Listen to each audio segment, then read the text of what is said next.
the opening segment on this sort of episode kind of gave us a glimpse of a feud that could have been, that probably will likely not happen for at least 5 years until Heath Slater can go away, get super swole, get really good on the indies, and come back to WWE and become a champion of some sort. So, Drew McIntyre opened the show, asking for Dolph Ziggler to come out to choose the stipulation for their match at the horror show at Extreme Rules. Drew McIntyre asked Dolph Ziggler to pick a stipulation. Dolph said, no, I'm not gonna tell you my stipulation. And he seemed to imply that he's going to announce it on the minutes before the actual match itself. That was my takeaway from this, is that we're going to find out Dolph's stipulation just on the actual day of the show, which in fairness, I think is quite a nice little bit of storytelling detail, like character-wise, because as Dolph says, why would I tell you in advance so you can prepare for it? I'm going to keep it a secret, so you have no idea what you're walking into at the horror show at Extreme Rules, and that's going to give me the advantage. So actually, from a character, I think that's quite clever. Yeah, I like it too.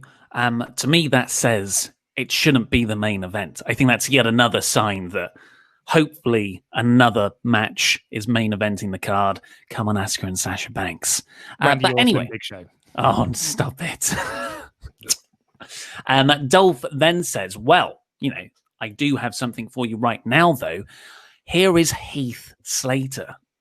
And this is kind of Dolph's way of saying, hey, Drew, you're not all that great. And you quit 5 years ago, sort of bringing up that part of Drew's story that isn't actually that interesting with this framework. I think that isn't working. But man, as soon as Heath Slater walked out, not only do you get the initial surprise of, oh my God, but he was fired as part of the mid-April set of releases. And, his 90-day non-compete clause will expire in 2 weeks' time. It seems like he's going to turn up for Impact Wrestling at Slammiversary. So, along with everyone else. With, the rest of the released folk. And the free folk, they should debut like a sort of invading force from north of the wall. They've already got someone called the North. And Heath Slater walks out and you're like, that isn't just surprising because I thought he was gone, but it's a sort of emotional punch to the gut that was actually a bit of a stroke of genius. Yeah, particularly because you've got Tom and Byron and Samoa Joe on commentary sort of in hushed tones going like, he's fired. Like, he got fired a few months ago. And like they made it feel like it was a really big deal. And then for him to step in and talk about how when Drew got fired all those years ago, Heath was there calling him every single day to kind of check up on him. But when was the last time we spoke? I'm fired. And I've got kids. It's not the 22 that's the gimmick. I do have 2 kids at home that I need to feed. And you didn't call me when I got fired. You haven't spoken to me since I got fired. It was really, really nice character work. Like, I thought Heath was great in this segment. I thought Slater was so, so good. I thought Drew sold it brilliantly. The resulting match that they then had was awesome. Like, I thought this whole segment was brilliant. The only flaw in all of this I can see is they were like, well, Dolph has really got the one up on the mind games here. Like, not really, because Drew's standing tall at the end with his arm raised, and he's like celebrating with Heath Slater. So I don't think the mind games really worked there. I thought this was an absolutely flawless segment. I thought the performances from Drew and Heath, I agree, were just so good. When you think of Heath Slater, I think people, and certainly me, I think comedy character, because he's so good at all that comedy stuff, being squashed by the legends back after the initial Nexus run, the I've Got Kids stuff, 3MB. You think comedy, like really safe pair of hands, enhancement comedy act, really. Yeah, you're a good Santino level guy. Or Damien Sandow, I think, because, I think WWE got Santino, but they never fully got Damien Sandow. They just give him gimmick after gimmick after gimmick. And each one he made work. I read an interview today with Heath Slater. I think it was Heath Slater. No, it was. Yeah, because he was saying John Cena once said to him, man, they give you an inch and you turn it into a mile. Just about how Heath Slater takes these crap gimmicks and just makes them work really, really well. And that sort of emotional level of Heath is really underpinning a lot of why he is so beloved, really. Remember that brief storyline he got when Baron Corbin was going to fire him and he was playing a referee? That was really good stuff because he could sell that emotion. He's got terrific facials for that kind of stuff. And this is my criticism of this segment. This is a great Drew versus Heath Slater feud. Yeah. I'm not into Drew versus Dolph, but I really was into like Dolph was the least interesting thing about this segment. Drew and Heath Slater were the way more interesting part of this. Because what about this made you want to see Dolph versus Drew? None of it. Absolutely none of it, yeah. So and that's down to the fact that them going like, oh, the mind games by Dolph. I'm like, yeah, I don't really feel like it because Drew won. This is the whole Cedric Alexander as the janitor. Whoop, he got one over on Shane. Hey, didn't mate, he bloody lost. Yeah. Well, that's what, we didn't sort of go into the match. Heath forces Drew to have a match against him, really. It was quite, emotionally tough stuff for McIntyre's character. And McIntyre just knocks him out right away after a very brief initial flurry, hits the Claymore 1, 2, 3. Perfect booking for what they were trying to do, by the way. And then, Drew saves him afterwards. I just why not? If you're not going to make this the main event, it's Extreme Rules, just do this as the title match and kind of have Heath's job on the line as well. Yeah. You do a Drake Maverick. I know we're all like, oh, that is a bit controversial and tasteless. But with the Drake stuff, man, the guy got his job back.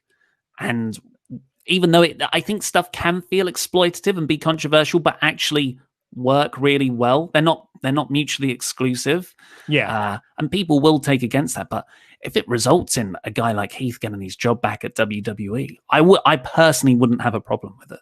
I can certainly see Heath going to Impact for Slammiversary and maybe having a run there, particularly if he is going to rekindle that team with Rhino in Impact, because and sort of rerun that WWE thing over there.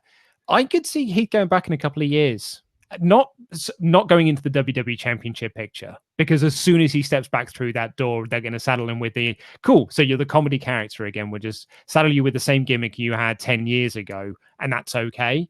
But I do think that he is gonna. I think he showed up to work here. They're still paying him. He showed up. He went out, cut a great promo, did the job, didn't complain. As far as we can tell, as far as we know, didn't piss and moan. I think that's going to put him in good stead with the company again, who are just going to bring him back in because he's a safe pair of hands that you can have there as an enhancement talent. But that's all. I know a lot of people will make the joke, oh, Heath needs to win the WWE Championship, but I think we're kidding ourselves a little bit there. He's not going to be at that level, but I can certainly see WWE bringing him back to being an enhancement guy again. Yeah, I mean, he was in shape. Yeah, he was he was about a Slater and a half, the size he was. There's that Slammiversary kind of tease promo he tweeted out last week, I think, where he's just on the cross trainer. I'm like, cross trainer's the least intimidating thing to film yourself working out. You want to be lifting bench presses and doing really heavy squats. The cross trainer, you might as well be on the step machine. But it's obviously working for him because he looks massive. Yeah. So I liked he was wearing a free agent t-shirt as well. Yeah, but you know what, dude? You can be built and jacked as you want. If you ain't tall, that's what's going to hurt you. It's when people say, well, Drew came back and he was champion. Jinder came back and he was champion. It's like, yeah, they're both tall. And one of them was for the India expansion. And the other one was a Paul Heyman project. Well, and the other one was actually a Vince project from a while ago. Yes, Drew is a successful version of the XFL. They relaunch it 10 years later. So let's see what you guys think. We've only had one in on the subject of Heath. I wonder what Luke's response is going to be. Jobber JJ496 says, Heath Slater should be WWE champion. Yeah, well, he does love his jobbers, does JJ. So, yeah, that makes sense. Taxel says, Drew did actually promise Heath a match on The Bump. I think Drew pushed to have Heath return in this way. Oh, well, there you go. We found the one person that watches The Bump. I wouldn't be surprised at all if they're obviously quite close. Did you watch that video? I think it was a week after WrestleMania or around the time of the releases, and it was Drew and Heath having a phone call with each other. Oh, nice. One of them had just won the title, the other had just been released, and it was it was sad, really. Was it not The bump? I can't remember. No, that was ages ago. I don't know what the bump is. And Rich McCann says Heath should be more than just enhancement talent. Mate, I don't know. Like, do you know what? It will, because Drew always had like star presence and sort of about him. So like when he was fired, it made sense that he went to other companies and was a world champion because he carries himself like a world champion. I will reserve judgment on Heath going to other places and possibly being in that picture, but I don't currently see it at the moment. But like, I totally bought Drew instantly when he left, going into places like Impact and WCPW and all around the world and being a champion. Yeah, we'll have to see what happens with Heath. We're not saying that, he can't be more of an enhancement talent. We're more saying the way he's been booked forever in WWE, it'll be very difficult to shake that stigma on him.